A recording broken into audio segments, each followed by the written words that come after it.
Kayaknya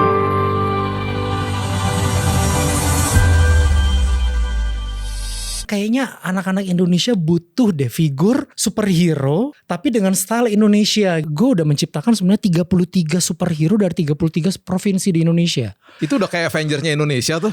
Udah ngumpul semua ya? Iya, ngumpul semua. Apapun yang terjadi di negara ini, mungkin ada ketidakpuasan dan lain sebagainya. This is only a stage of life. Negara kita Indonesia inilah yang harus tetap kita perjuangkan. Orang-orang ini adalah without superpower, ya kan? Tapi mereka berikan hidupnya mereka untuk bangsa ini. Itu very inspiring, man.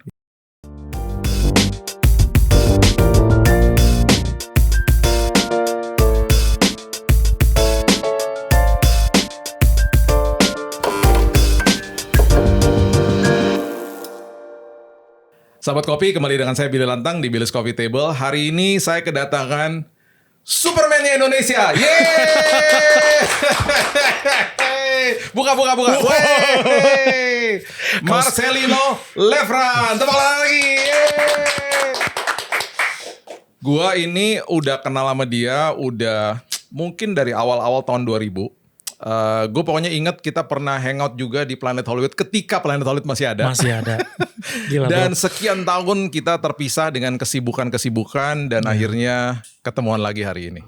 Yes. Dan you still look the same. Masih sama You seperti too, man. Oh, gokil ya.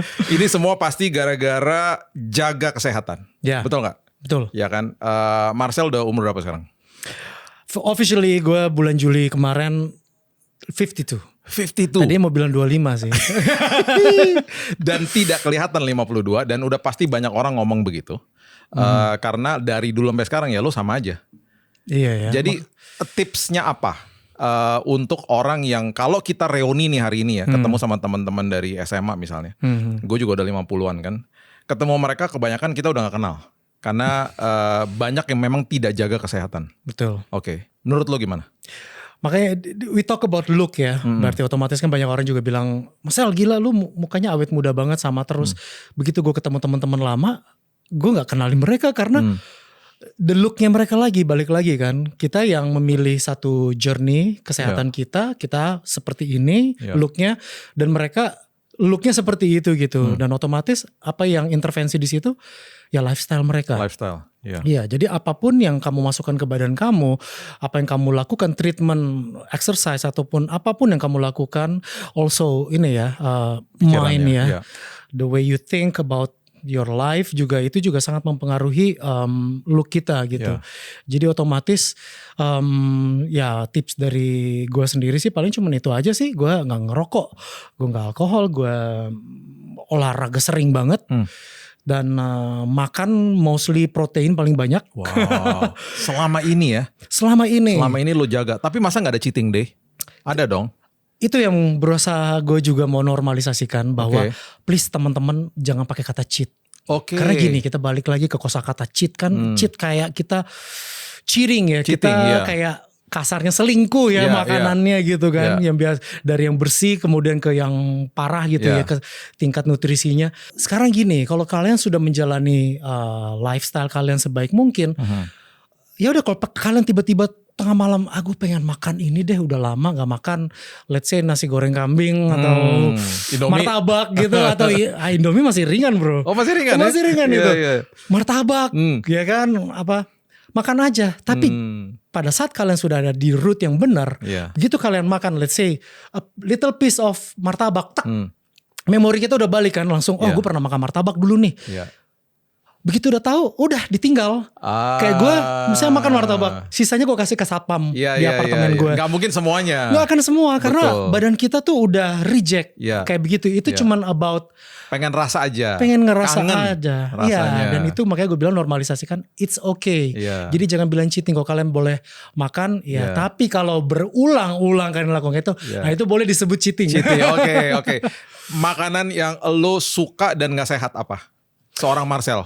Waduh. Kalau gue coklat sama es krim. Kalau gue itu kalau di Superman itu Kryptonnya gue. Kryptonite ya. Iya. Kalau lo apa? Gue sebenarnya banyak loh bro. Banyak ya? Banyak. Tapi memang ya kurang lebih hampir sama kayak lo. Basically gue seneng manis. Kayak ya coklat kayak martabak ya kan manis banget ya. Udah pakai ini ditambah lagi coklat, ditambah lagi ini. Dan juga yang gue kangen banget itu makaroni skutelnya nyokap. Wow. Wah itu dia dengan sentuhan Belandanya, tapi ekstra ham, cheese-nya, dan semuanya pas. Asinnya tidak keasinan, gurihnya juga nggak berlebihan, dan itu stuck in my mind sih. Jadi kalau pada saat gue udah di satu titik yang exhausting, aku pengen makan itu, cuman jauh banget di Manado. Babi? Nah itu juga. Babi gue nggak terlalu, since gue udah lifestyle-nya kayak gini, babi nggak keharusan sih. Tapi biasanya gue lebih kecenderung ke manis, dan kalau pengen babi sih paling gue ya itu makaroni skutel atau pork ribs-nya nyokap. Iya. Lu grow up di Manado ya? Gue lahir di sana. Born and raised di Manado. Iya benar, lahir di sana, besarnya juga cukup lama di sana, and then pas my teenage year yang baru lulus high school, akhirnya gue bolak-balik Jakarta waktu itu. Iya. Dan lo ini dari awal gue kenal itu, lo betul-betul Superman freak pokoknya. Gue pokoknya kalau inget lo dari dulu sampai sekarang konsisten banget, demen banget sama Superman pokoknya. Nah. Gue inget tuh dulu kita pernah ngobrol, lu ceritain gue tentang Superman dari mana dan lain sebagainya, dari gaya komik lo. Sementara gue ngomong sama lo dari sisi Star Wars dulu. Gue inget banget tuh kita pernah ngobrol-ngobrol gitu. Nah sampai hari ini lo masih tergila-gila sama Superman. Dan gue juga baru inget lagi nih, ternyata lo seorang yang suka bukan sekedar baca komik, tapi buat komik lo. Iya kan, buat komik. Jadi Marcelino Lefran ini adalah dibilang apa sih istilahnya komikus ya. Iya. Dan sejak kapan lu belajar untuk buat komik? Itu kan gak gampang maksudnya. Iya. Ngelukis atau apa sih istilahnya? Membentuk satu karakter ya, gitu dari kan. Looknya, kemudian backstory-nya seperti apa ya kan. Emang gak gampang sih. Sejak kapan lu suka begitu? Sejak itu sebenarnya sekitar 15 tahun lalu sih ya. 15 tahun lalu, jadi kebetulan saya ketemu teman saya, seorang musisi juga namanya Aswin Siregar, anak Bogor. Dia basisnya grup Britpopnya Picnic, mungkin kalau ada yang tahu. Dan ternyata pas saya kenal dia, karena dia tuh pacaran sama adeknya Dewi. Iya. Terus akhirnya kita kenal, kita ngobrol, dia seneng Batman, seneng Superman juga. Terus akhirnya kita ngobrol, and then tiba-tiba kita berdua kayak reuni ke masa lalu kita kecil. Waktu kita masih kecil dulu bagaimana sih? Gue dulu kecil seneng Superman, seneng Gundala. Gue kenal Godam, ya kan? Gue kenal juga macam-macam lah, Sri Asih dan sebagainya. Era kosasinya Mahabharata ya kan. Dan akhirnya kita refleksi ke zaman sekarang, kayaknya anak-anak Indonesia butuh deh figur superhero yang membawa kebenaran, kebaikan, tapi dengan style Indonesia gitu. Jadi it's okay. Anak-anak sekarang mungkin yang modern era sekarang senang Spider-Man, Iron Man, Avengers, Superman. Tapi at least lokal mereka punya figur itu. Dan kemudian ya gue ketemu satu teman lagi, Sarjono Sutrisno. Dia sebagai investor kita, dia juga also producer juga, film juga. Ternyata dia juga gila komik juga, khususnya Superman juga. Jadi begitu kita bertiga collab, lahirlah Skylar Comics. Nah gue kebetulan bawa di sini nih. Coba lihat. Gue bawa, jadi ini ya Fold. Mungkin dulu zaman dulu, kalau ada teman-teman yang pernah ke toko buku terus ngelihat ini, sempet toko bukunya sendiri pun mengira ini komik luar. Karena ya iyalah modelnya kayak gitu. Iya, modelnya kayak begini. Keren ya. Iya kan? Keren ya guys. Ini buatannya Marcel loh ini. Gue istilahnya mastermind-nya. Jadi interiornya memang sengaja dibikin berwarna supaya anak-anak Indonesia tuh seneng. Karena kalau yang komik Jepang kan dalamnya hitam putih ya bro ya. Iya. Ini color semua, full color ya. Gue sengaja memang bikin color supaya memanjakan mata ya kan. Jadi dia tahu gitu tentang gimana sih api. Tapi sebenarnya karakter-karakter di dalam ini adalah wayang sebenarnya. Really? Ini wayang? Jadi wayang itu kan adalah bagian dari kebudayaan kita juga. Yes. Ya. Dan bahkan sejak kerajaan Hindu pun kan kita udah punya candi-candi ya kan. Candi-candi yang berbasis agama Hindu, ya kan. Jadi ada Prambanan, ya kan, dan lain sebagainya. Dan itu sebenarnya relief yang terpahat di situ itu sebenarnya komik yang pertama. Wow. Ya kan. Jadi ada adegan misalnya seorang pangeran berkuda, dia berburu, pasti diukir di dia situ. Di atas kuda, dia sedang memanah. Itu sebenarnya komik, panel-panel sebenarnya. Ini kan panel-panel ya. Oh, ini istilahnya panel-panel nih ya, gambar-gambar ini ya. Panel-panel gitu. Dan itu komik pertama dan jauh sebelum Stan Lee. Tahu Stan Lee, the father of Marvel Universe.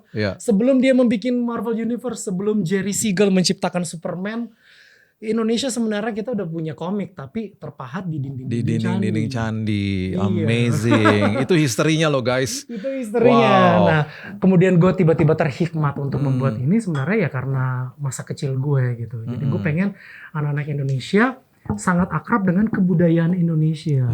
Jadi karena modernisasi ini kan banyak yang hidupnya lebih ke barat-baratan lah istilahnya ya kan. Jadi pengennya tuh anak-anak Indonesia tuh bisa belajar tentang Indonesia melalui karakter fiktif seperti ini gitu. Makanya gue udah menciptakan sebenarnya 33 superhero dari 33 provinsi di Indonesia. Salah satunya dari Sulawesi Utara gue juga udah bikin. Namanya Manguni. Oh ya. Pernah dengar gak? Iya. Gue dulu pas ke Manado dulu gue sempat kenalan sama satu pendeta. Dan pendeta itu sempat bilang, kayaknya Bung Marcel bikin deh superhero dari Sulawesi Manado. Utara. Ambil dari mitologi tentang kepercayaan rakyat Minahasa. Ada namanya legenda burung owl sebenarnya ya. Cuma Indonesia pronouncing menggunakan kata bahasa burung hantu, which is sebenarnya itu kan dibilangnya burung hantu sebenarnya dari orang Belanda. Orang Belanda dulu kan kalau malam-malam mereka lagi di hutan mereka dengar Oh, itu istilah dari hantu mereka. Hantu ya. Akhirnya mereka namainnya ada bahasa Belandanya yang artinya adalah burung hantu. Dan akhirnya itu jadi turun temurun.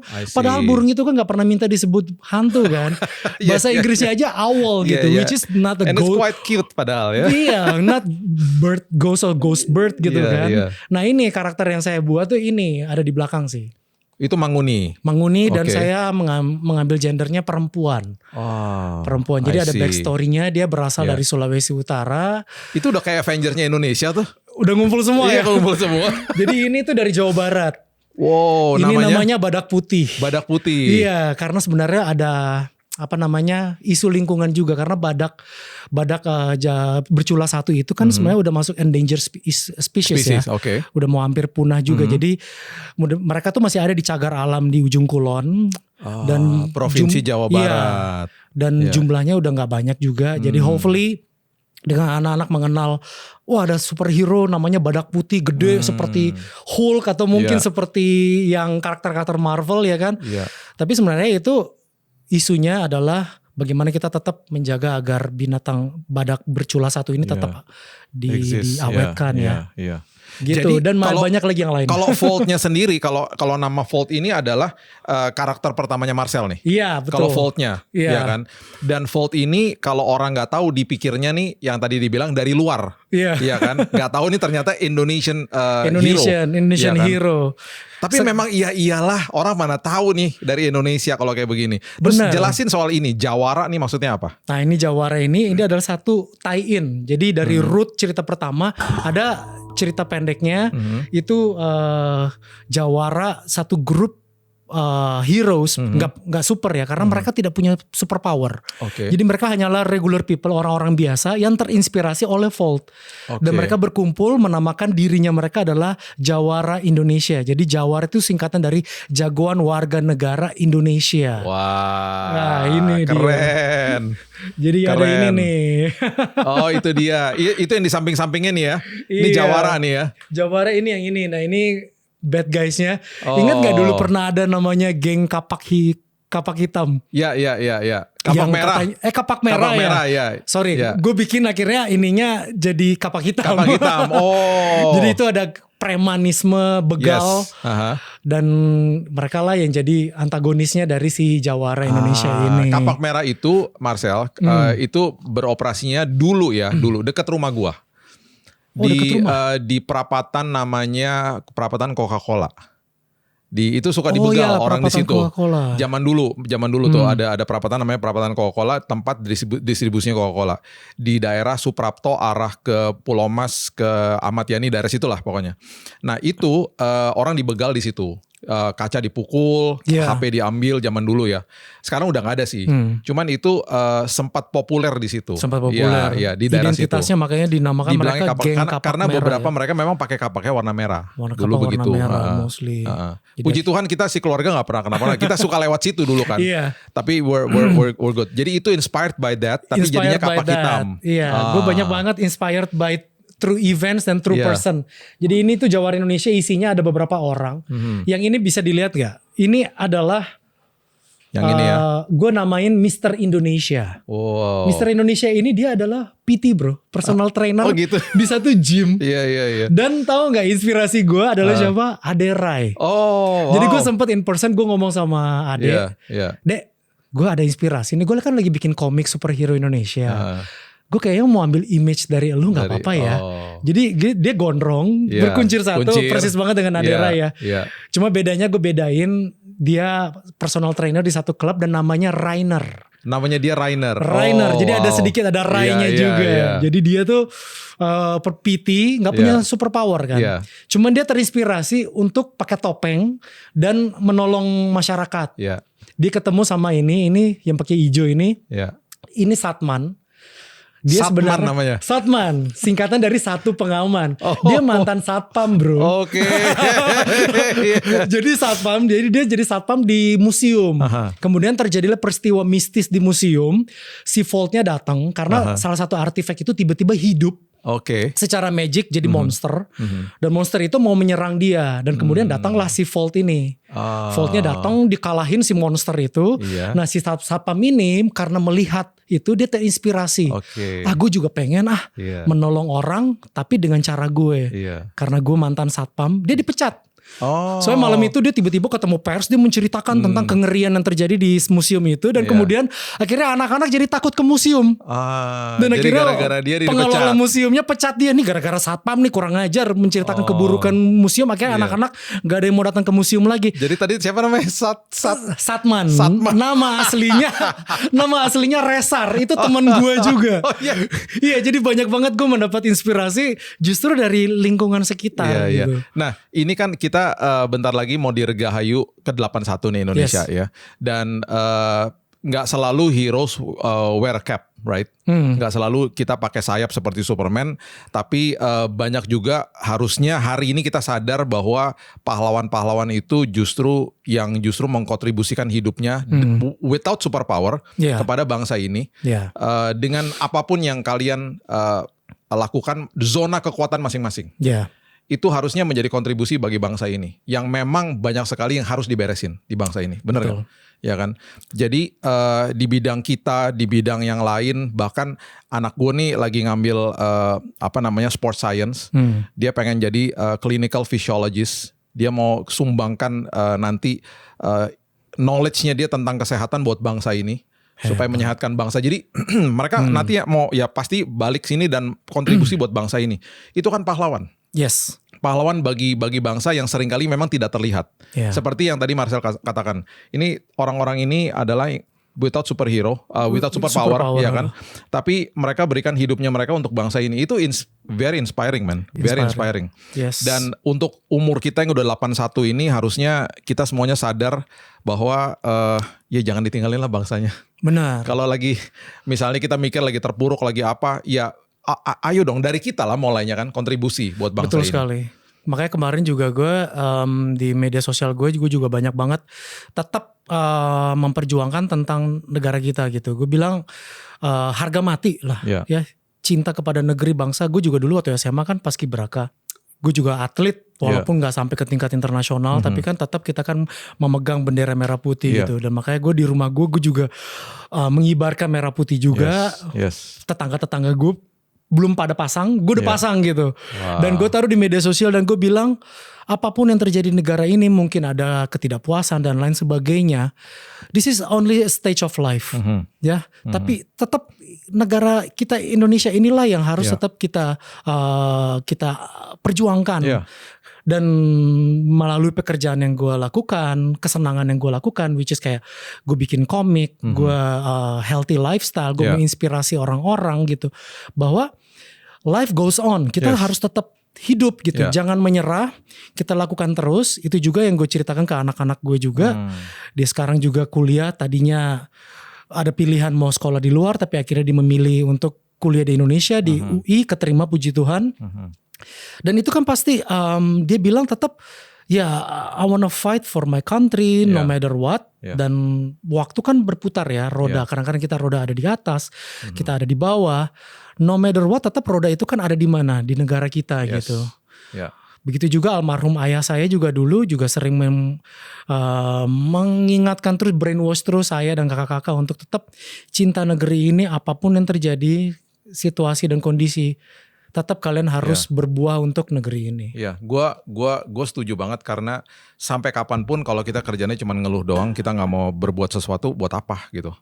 Paling nggak whatever that you are called to do ya. Tuhan panggil kita dengan semua zona kekuatan masing-masing.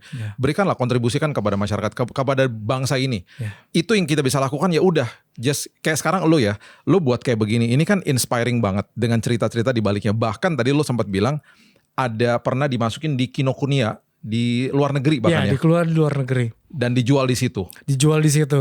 Jadi kebetulan di situ ada satu artis komik yang sekarang bekerja untuk Marvel, namanya Harvey Tolibao, orang Filipina, dan kebetulan waktu itu dia ada exhibition di Indonesia. And gue ketemu dia in person, dan gue ceritain tentang superhero Volt ini, dan dia bilang, "Wah, you crazy Marcel." Dia bilang, "Your idea it's legit," dia bilang begitu. Dia aja seorang Filipina gitu yang kerja untuk Marvel aja. Gue ngomong tentang ide gue, tentang pengen seluruh Indonesia di provinsi kita yang 30 lebih ini punya hero-nya masing-masing. Dari Bali, dari Sulawesi, Sumatera, Kalimantan, punya superhero supaya memperkenalkan kebudayaan Indonesia yang beraneka ragam. Dan makanya dia menyumbang tenaga. Dia bilang, "I do for your cover deh." Can you imagine? Gue bilang, "Sorry bro, I don't have money to pay you man." Lu udah kerja buat Marvel, untuk DC katanya. No, it's okay. Cause I love your idea, your spirit, dia bilang. I support your spirit, dia bilang. Karena baru sekarang I ketemu katanya orang Indonesia yang punya semangat seperti itu. Which is di negara saya pun langka banget. Kalau sebagai artis komik kerja untuk luar, which is itu katanya dibilang hal yang biasa. Tapi you mau angkat kebudayaan satu negara, bikin satu komik. Dalam sebuah komik. Iya, berbagai macam dengan spirit yang begitu luar biasa. That's a superhero. You are a superhero, dia bilang. Dan makanya dia bilang, let me do you cover for your ini. Dia gambar ini bro. Mana tadi ya? Ini sebenarnya special edition covernya. Jadi this is not official yang beredar di Gramedia dan sebagainya. Ini beredarnya di Kinokuniya, ini masih ada price tagnya Kinokuniya. Jadi covernya ini Volt, superhero Indonesia. Backgroundnya kalian bisa lihat sebenarnya ada 2 monumen. Yang satu monumen nasional yang ada di Filipina, Manila, yang ada di Makati. Yang satunya Monas. Iya. Jadi dia bilang incorporate together. Iya. Dan satu kebetulan, saya bilang bukan kebetulan, ini rencana Tuhan sih. Di buku Volt nomor 1 ini, kalau nanti you baca, itu ada ada meteor ceritanya jatuh ke bumi. Dan jatuhnya ke Indonesia dan Filipina. Jadi dia baca, makanya dia begitu, Volt come to my country, go to Manila. I don't know, I have no idea. Gue cuma tiba-tiba, karena kan gue pikir kan negara yang dekat di Indonesia kan ada Singapura, ada Filipina, ada juga Malaysia kan. Jadi kan meteor itu kan gak mungkin jatuh di wilayah Asia Tenggara ini kan cuma Jakarta doang. Gue bilang jatuh ke beberapa negara, salah satunya Manila. Dan I choose Manila instead of Singapura atau Malaysia. Jauh sebelum lo ketemu dia. Jauh sebelum gue ketemu dia. Dan wah, this is an honor katanya. Let me do the cover. So makanya keluarlah cover yang ini. I see. Nah sekarang Volt ini kalau orang mau beli di mana? Hari ini misalnya? Hari ini ada ya dimana? Karena udah banyak retur ya. Dan kita juga udah gak ada kontrak lagi. Bisa ke apa namanya Skylar Comics sih. Skylar Comics ke IG-nya. IG-nya ada. Bisa di DM langsung ke situ aja. Diklik ya guys di bawah sini kalau mau lihat. Itu bisa beli langsung dari situ. Iya, tinggal di DM aja ke situ. Terus kita mau pesan dong, ada Comic Vault apa aja gitu kayak gitu-gitu. Dan Marcel masih produce lagi nggak? Yang berikutnya lagi? Yang berikutnya ada saga cerita selanjutannya saya udah buat juga. Dan masih sementara proses juga. Tapi kita sekarang sistemnya by order. Jadi beda sama zaman dulu ya yang kita regularly rilis di toko-toko buku. Jadi pernah difilmin nggak kalau Vault-nya? Seperti ada Gundala planning sebenarnya, gitu. Tapi belum. Tapi yang sempat dibuat dari universe Skylar Comics itu Valentine. Ada superhero cewek. Actually dia nggak super ya. Dia anak biasa, jago pencak silat, pelayan di satu restoran, nggak sengaja ketemu sama satu orang yang punya ideologi pengen membuat superhero hero cewek. Dan akhirnya ketemulah sama si pelayan cewek ini dan kemudian dibikin kostum and then those ideas untuk berjuang itu untuk udah pernah difilmin. Sudah pernah dibuatkan. Sempat main di bioskop tapi nggak lama ya karena struggle-nya mungkin ya. Jadi judulnya Valentine. Jadi dia pakai kostumnya warna ungu. Dan sudah dibeli rights filmnya sama importir film dari Eropa dan sudah pernah dibuat dalam format Blu-ray. Oh ya? Iya, dan sempat diperjualbelikan. Mungkin kalau cari di online shop, ketik Valentine Blu-ray superhero ya? Harusnya ketemu sih. Tapi waktu dia tampil di sana sih, dia namanya Dark Avenger Valentine. Untuk judul yang terbit di sana. Untuk konsumsi di sana. Ya. Iya, untuk konsumsi di sana. Kita berdoa dong ya. Ini tidak menutup kemungkinan ada yang ambil. We never know kan. Kita tiba-tiba lu datangin sama Marvel gitu gak pernah tahu kan. We never know. I wanna adopt your brand, misalnya Vault atau apa gitu. We never know. Terus berkarya dong harusnya kan. Terus berkarya. Amin. Kalau bagi gue selalu punya prinsip the sky is not even the limit. Karena kita anak Tuhan. Kita bisa dipertemukan dengan siapa aja. Dan kita gak pernah tahu bahwa ini akan diangkat menjadi sebuah motion picture. We never know. Iya kan? Iya. Ketemu lu aja it's amazing juga. Temen lama loh. Temen lama nih aduh.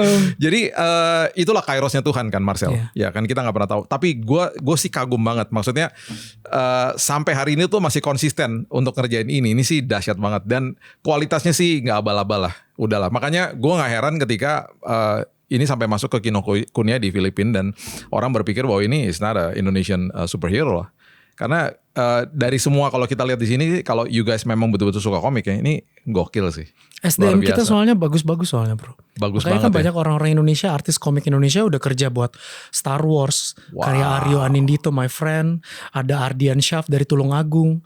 Ada Gary Gastoni. Ada teman-teman yang lain. Mereka semua kerja. Tapi ya itu mereka kayak ditilep dari penerbit luar pakai mereka. Tapi sementara dalam negeri sendiri mereka tidak mendapatkan pekerjaan yang pasti gitu. Dan makanya beberapa teman saya sempat kerja lama juga bersama saya. Tadinya dia juga mau diambil sama Marvel, tapi udah janganlah kita gajiin at the time ya. This is amazing. This is totally amazing. Gue seneng banget bisa lihat ada anak bangsa yang betul-betul bergulat di dalam bidangnya, dan ini zona kekuatannya Marcel dari dulu. Bukan sekedar dia fisiknya juga kuat, tapi ini zona kekuatannya dia dalam artian citra seninya dia tuh dari dulu nggak pernah pudar gitu loh. Masih ngebuat begini dan konsistensinya lu tuh gokil sih. Kalau gue bilang. Dan kelihatan juga dari cara lo jaga badan, jaga pola hidup sehat dan lain sebagainya. Jadi kalau lihat Instagram media ya udah pasti penuh dengan aktivitas kesehatan, gym dan lain sebagainya. Betul. Dan 52 don't look like 52.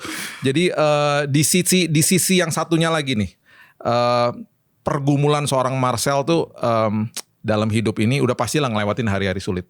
Kalau lo tuh gimana kalau ngelewatin hari sulit? Gue kayak lo tahu cerita gue lah. Gue ngelewatin cancerous day di rumah sakit seperti apa. Kalau dalam hari-hari sulitnya seorang Marcel tuh lo ngapain biasanya? What do you do?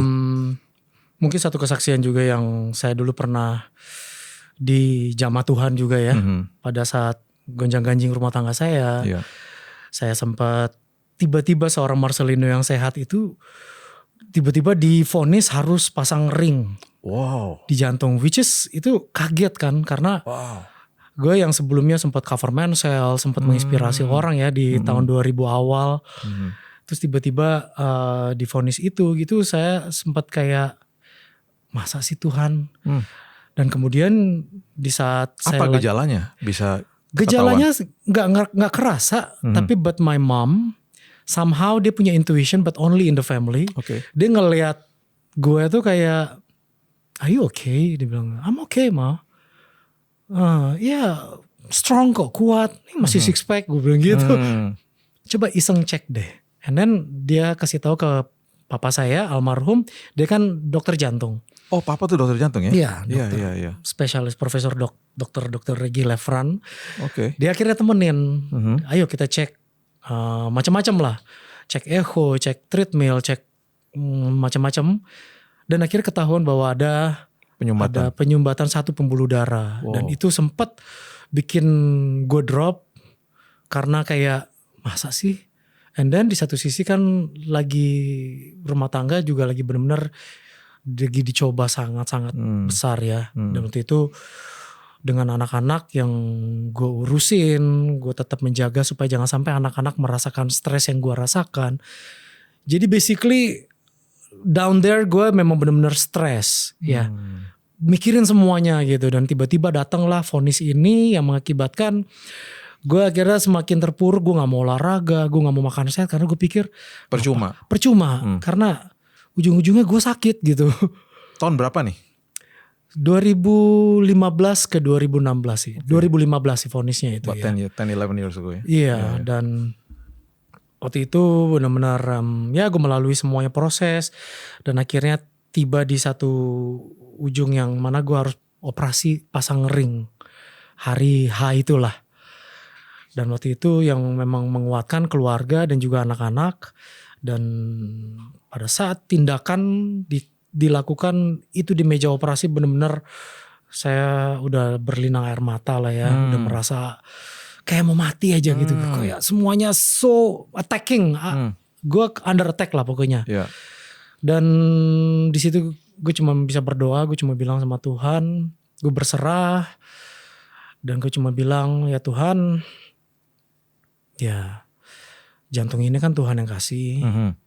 Jadi apapun yang terjadi dengan jantung saya ya pasti Tuhan sudah izinkan juga gitu. Karena itu satu stage yang harus saya jalanin gitu. Tapi akhirnya saya ngomong, tapi Tuhan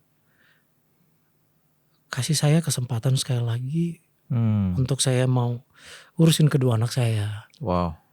Itu ini aja gue ngomong ini aja tuh gue kayak balik lagi 11 tahun yang lalu gitu. Getarnya, goosebump, gak tahu semuanya. Di meja operasi itu kasih saya second chance untuk bisa urusin kedua anak saya. Karena cuma mereka berdua yang saya punya gitu. Dan ya udahlah, proses operasi kemudian berjalan. Dan selesai kan waktu itu biusnya lokal ya. Akhirnya dokternya juga ngomong sama saya, dia cuma bilang, oke Pak Marcel, kita bawa Pak Marcel udah ke ruangan sebelah, operasi sudah selesai. Udah, that simple gitu kan. Dan kemudian pas gitu sampai di ruangan sebelah, and then dokternya ngomong, kami memutuskan tidak pasang ring, dia bilang gitu. Oh ya? Saya juga kaget, saya cuma bilang, loh dok, bukannya kalau saya tidak pasang ring saya berisiko. Saya harus pasang kan. Jadi begini, karena kemarin yang tes-tes yang dilakukan itu kan tidak melihat langsung bagaimana kondisinya. Dan saya lihat langsung. Dan ternyata karena ini kateterisasi ke dalam soalnya ya. Benar. Jadi ringnya sebenarnya, proses ringnya sebenarnya udah masuk ke pembuluh darah. Tapi akhirnya dokternya sendiri mengambil satu kesimpulan, keputusan tidak pasang. Karena dia bilang pembuluh darah Pak Marcel tuh tidak ada penyumbatan, dia bilang. Itu gak make sense kan, gak masuk akal gitu ya. Kok dicek dari luar ada penyumbatan, tapi pada saat tindakan tidak ada gitu, dia bilang. Jadi ternyata pembuluh darah Pak Marcel itu bersifat genetik, dia suka kehimpit sama jantung. Jadi kasus ini sangat-sangat langka, dia bilang. Mungkin cuma 0,01% yang pernah mengalami seperti ini gitu. Dan bersyukurnya Pak Marcel mengalami ini karena harus melewati fase operasi. Kalau nggak pernah melewati fase operasi, cuman tahu dari luarnya, oh ini tersumbat gitu.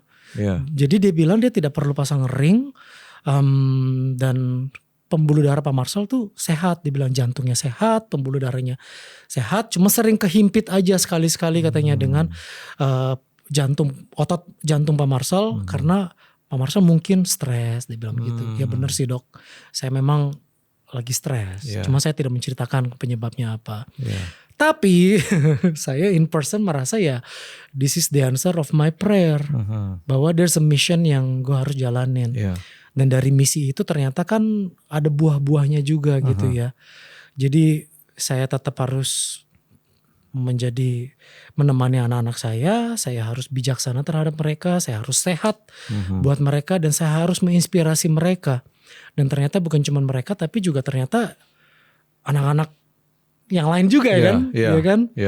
Dan itulah yang menjadi tolak balik saya untuk menjalani hidup after that. Jadi saya ngurusin anak-anak saya, kemudian juga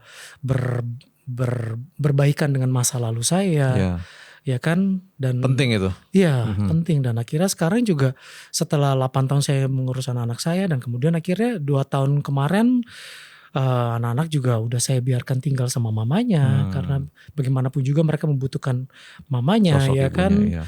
Anak perempuan, anak laki-laki ini kan mereka tetap membutuhkan figur ibunya juga, dan itulah yang hopefully bisa membuat anak-anak saya juga menjalani hidup mereka sebaik-baiknya. Jadi menjadi laki-laki, menjadi imam di rumah, menjadi kepala keluarga itu bukan about ego anymore. Ego kita bukan cuman ego, gue paling benar. Tapi enggak juga, kita harus fleksibel, ya kan, harus berbaik dengan hidup kita dan ya life goes on aja, terus berjalan. Gue waktu ngalamin cancer itu, kalau bagi gue it's a humbling experience, karena gue dulu tanpa disadari mengidolakan pola hidup sehat. Jadi gue pikir gak mungkin sakit lah, paling-paling kalau sakit apa sih gitu kan. Tapi itu kan in the back of my mind. Jadi gue nyadarnya itu di rumah sakit waktu Tuhan bicara dalam hati, dibilang bahwa kamu tuh sombong. Kamu tidak bergantung sama saya untuk kesehatan, tapi kamu bergantung kepada pola hidup sehat kamu. Tanpa gue sadari. Jadi kayak misalnya gue disuruh cek darah, gue gak mau gitu. Ya memang gue takut jarum ya awalnya. Tapi gue bilang gini, gue selalu percaya diri. Gue bilang gini, udahlah gue sakit apa sih selama ini juga kalau flu cuman gejala doang gitu kan. Little that I knew, gue udah tau lah ceritanya, gue kena deodoran dan itu masuk ke dalam darah. Karena gue sempat ngeterin teman-teman juga waktu saat itu, dan gue itu kalau pakai deodoran agak eksesif memang, dan memang ada orang yang nggak apa-apa, ada orang yang nggak bisa. Gue nggak bisa, tubuh gue. Jadi gatalnya tuh sampai 2 tahun, masuk ke campur sama darah, jadi cancer. Bayangin gue masuk ke rumah sakit, kolaps tuh udah 85% darah gue cancer semuanya, karena deodoran. Nah itu kan waktu gue masuk ke sana, terus gue dirawat, semua pola hidup sehat gue kan turn off the window. Udah apa artinya, seperti lo bilang tadi, gue jadi malas ngapa-ngapain. Maksudnya ini gak ada artinya gitu. Di situ Tuhan kasih tahu, Bill, ini prinsipnya akhirnya gue ngertinya gini. Pola hidup sehat hanya memberikan tubuh kamu fit. Tapi kesehatan itu datang dari saya. Gak bisa dari mana-mana. I am the source of all sources. Saya sumber dari segala-galanya. Di situ baru gue bertobat lah. Di situ gue baru tahu, iya ya benar juga. Gue gak bisa nih mengidolakan pola hidup sehat. Betul, kita harus jaga badan. Kita harus jaga tubuh, jiwa, sama roh. Tapi di satu sisi semuanya ketergantungan kita hanya kepada Tuhan. That's it. Di situ gue bertobat bro. Dan tadi makanya gue relate banget sama cerita lo. Bahwa lo sampai, percuma dong gue selama ini kayak begini. Itu makanya humbling experience sih buat kita-kita nih yang memang jaga pola hidup sehat, tapi maksudnya buat juga semua yang nonton bahwa kesehatan hanya datang dari Tuhan. Betul sekali. Gak bisa dari yang mana-mana. That's inspiring bro. Itu kayak juga relate ke gue juga, jadinya kayak refresh juga. Bahwa ya semuanya tuh harus balance. Ya. Jadi healthy lifestyle juga. Tapi jangan sampai itu yang menjadi Tuhan kedua ya. Betul. Gue setiap kali ke gym ya, kita anak gym, kita tahu lah. Kita kalau lihat gym tuh kayak kita lihat playground kita, seneng gitu kita masuk ke gym kan. Endorfin kita langsung naik ya. Iya exactly, kita seneng banget. Nah gue itu kalau ke gym ya, gue selalu sekarang setelah gue sembuh, gue tuh selalu berdoa. Gue berdoa dalam hati, kadang-kadang kalau gak ada orang gue berlutut di situ. Kalau lagi sepi gitu gak ada orang, gue berlutut di ujung, gue bilang Tuhan, gue akan mulai gym gue. Dan gue percaya sepanjang gue gym ini membawa kesehatan bagi gue, dan gue gak injured. Gue gak mau injured, gue bilang gitu. Yes. Kan kita kadang-kadang ada, misalnya nih kita gak ada orang atau ada orang, apapun itulah. Kadang-kadang pengen ego lifting misalnya. Ego lifting. Ya karena kita pengen push lagi. Yeah. Kadang-kadang bahaya juga, ya kan. Kita gak bisa juga sembarangan. Jadi gue juga bilang, Tuhan bungkus aku sepanjang latihan ini supaya hasilnya sehat. Bukan bawa injury buat gue gak mau dong, gue bilang gitu kan. Jadi ya berikan hikmat dong. We have to also respect the pallet segala macam, dumbbell kita harus respect gitu loh. Kita ngangkatnya juga kita harus hati-hati. Itu besi loh bro. Iya. Jadi kita gak bisa anggap enteng. Kita mentang-mentang gue anak gym kak, gue gampang. Mulai nge-gym aja kita harus berdoa. Iya. Jadi makanya di situ gue sadar bahwa kesehatan itu hanya dari Tuhan. Dan kita bisa ada sampai hari ini, ya itu karena kasih karunia. Kasih karunia Tuhan, dan kita masih dikasih kesempatan untuk inspire others, inspire the world ya kan, dengan apapun yang kita lakukan. So kita harus memuji Tuhan Allah kita dengan badan kita juga. Exactly, betul. Karena tubuh kita kan bait Roh Kudus, jadi harus dijaga lah gitu. Jadi gue senang nih ketemu a 50-year-old daddy gitu ya. Iya, kita bapak-bapak ya. Tapi jaga kesehatan, harus. Your story juga inspiring. Puji Tuhan. Kita bagaimana kita harus tetap terus berjalan, tapi jangan sampai itu yang menguasai kita. Betul. Tapi itu hanya menjadi satu tools. Betul. Untuk bisa menunjukkan kepada orang. Orang ini kita ngapain sih ya kan. Jadi bagaimana kita, karena gue jadi dulu kan selalu pakai moto bokap ya. Mencegah lebih baik daripada mengobati gitu. Betul. Jadi gym itu ya pencegahan. Betul. Karena bagaimanapun juga kita lahir di dunia ini kan Tuhan udah kasih kita kayak ibarat kertas kosong. Nah selanjutnya begitu hidup berjalan, apa yang kita gambar di situ. Ini gue lagi ngomong kayak komik ya. Kita a piece of paper. Nah kita gambar apa nih? Kita gambar pemandangan, kita gambar orang dengan proporsi yang benar. Jadi orang lihat, oh ini orang, ini anjing, ini burung, gunung. Itu benar. Jadi jangan sampai ntar gambarnya gak benar gitu kan. Nah itu bagaimana kita menjalani hidup kita, itulah yang kita gambar. Kita bikin hidup kita gambarnya yang indah, tapi kita harus tetap ingat kertas itu siapa yang kasih. Ya kan? Wow, that's good. Kertasnya siapa yang ngasih? Keren. Kanvasnya siapa yang ngasih ya kan? Keren. Bahan khotbah nih langsung nih. Kertasnya ada yang ngasih. Iya bener juga. Tuh keren. That's good. Marcel, gue thank you banget bisa ketemu lagi. Thankful to God pastinya. Gue senang banget setelah bertahun-tahun akhirnya ketemu lagi. Di tengah kesibukan ini bisa tiba-tiba ada waktu duduk di sini dengan Bro Billy ya kan.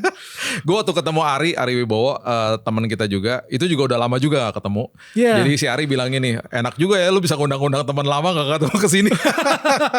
Gue juga ketemu dia akhirnya kemarin juga kan, karena ketemu, ada di satu event karena teman ada restoran baru ya kan. Akhirnya dia juga diundang, kita ngobrol ngalor ngidul, dan akhirnya gila ya, gue udah kenal lu like dari tahun 94, itu berapa puluh tahun yang lalu, which is kayak 32 years ago ya kan. Before gue ketemu my wife, gue belum punya anak, gue ketemu lu dan kita udah gila-gilaan dari zaman dulu, dan hidup kita upside down seperti apa ya kan. Gue juga ingat dulu dia pertama kali dia kecelakaan mobil, dia ini sampai di operasi dan akhirnya gue datang, anak Manado nih, mencoba ngadu nasib di dunia acting di Manado, ketemu dia dan gue bilang, lo idola gue bro, bro Ari Bokap, siapa yang gak happy gitu, anak dari Manado datang ke Jakarta syuting sama dengan seorang Aribo, and then we still here, dan gue cuma bilang we still here, dengan kehidupan kita, dengan lu seperti apa, gue seperti apa, dan sekarang gue ngobrol sama anak lu dan expertise-nya juga, interest-nya juga sama. Sekali-sekali kita bertiga harus nge-gym bareng kali ya.